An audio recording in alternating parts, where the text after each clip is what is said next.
Hey everybody, so it's been a few days since I decided to do one of these videos. So here I am sitting in my garden on a reasonably overcast day, which is pleasant for me really because I can actually see what I'm doing here. I have got my cup of tea. So we're doing a cup of tea with Aoibhe Ni, and I have a couple of things I wanted to cover with you today, it being kind of Patreon day here.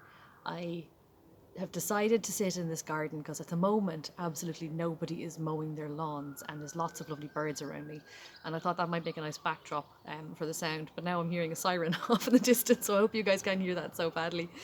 um, so the last week or so I've been thinking an awful lot about the clothes we choose to wear and the fact that we are able as humans to choose our outer covering, and what those choices mean and how they affect the people around us and the perception people have of us and that kind of thing. And I know I've mentioned it before on a blog post when I was mulling over this sometime in the past, that it's kind of a superpower that people who handmade clothes have, because not only do we have every human's choice in what to wear and how to wear it and when to wear it, but we also get to step beyond the mass production of clothing, and we get to choose more than what the designers of those clothes have decided for us. So we've got even more of an opportunity as knitters and crocheters to sit down and decide exactly what image to project into the world of ourselves and what that means about us.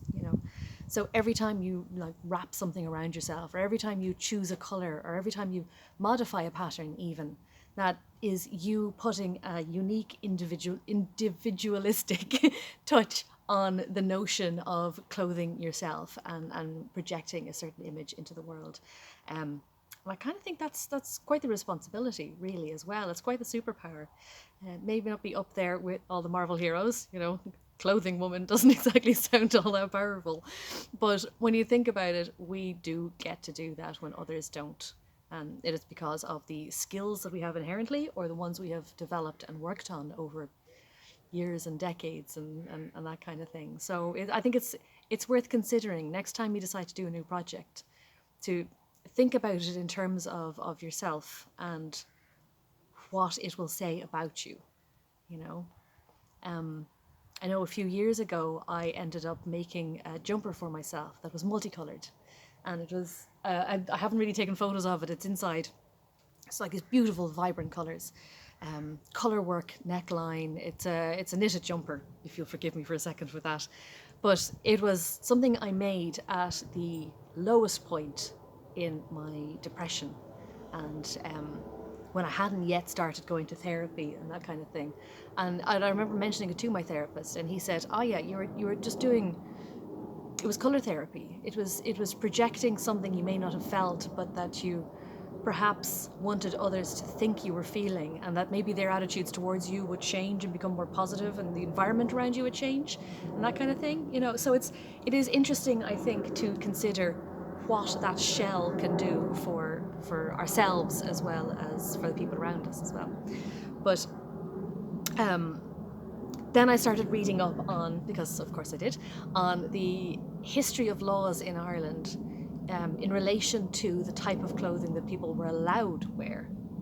And these are laws that are common across Europe, and I'm assuming elsewhere. I haven't read anywhere else, but I'm assuming that I know there are laws nowadays as well governing who can wear what and all that kind of stuff around the world.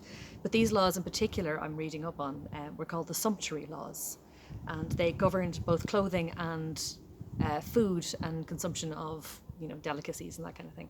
But the interesting thing about it is that these sumptuary laws, we have evidence of them and the restrictions and the rules that went with clothing back to back a couple of millennia, really, in Ireland, thanks to our legends and some scraps of information that were collected by people like monks in England and Roman rulers who had heard rumours about the things going on in Ireland when they were ruling Britain. So we're talking like 400 AD would have been the end of the Roman rule in Britain. So around that and earlier again.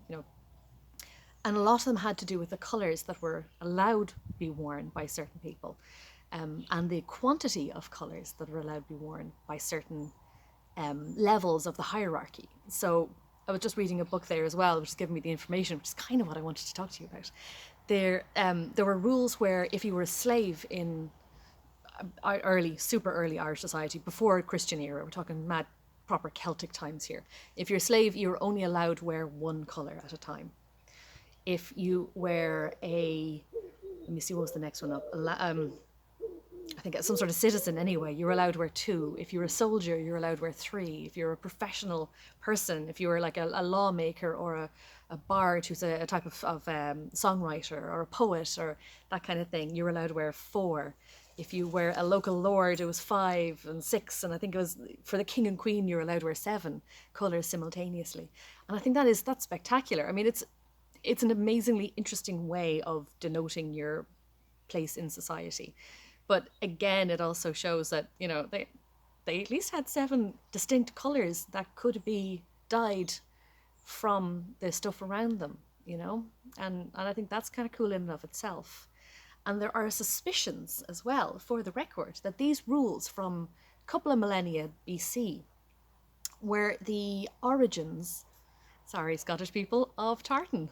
So the Irish, it would seem, now don't yell at me if you're Scottish, this is just what I've read, but the Irish, it would seem, were the ones who invented, certainly in a Northern European context, we'll say, the concept of tartan.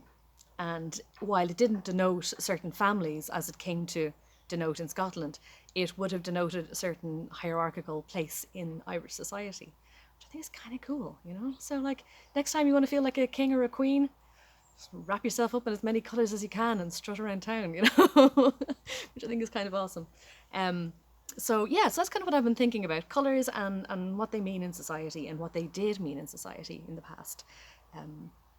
Lately. But also what I've been doing while mulling all this over is working on more animals for the new Patreon setup. And granted, this is one I've only finished today, so I can't show you much else. I've got a starfish, I've got a seahorse, a whale, and oh my god, there was something else. I think I've shown you other things, haven't I? There's something else there as well. I can't remember. I'll remember in a sec. But what I've also now got is a sea turtle. At least this is Mark 1.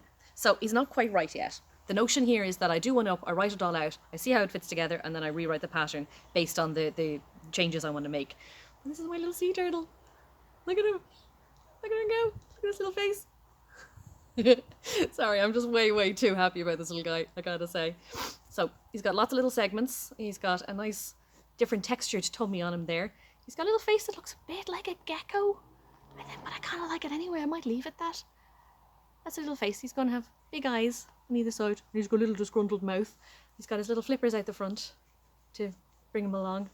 And he's got, as I say, all his segments in his tail and his little back flippers there.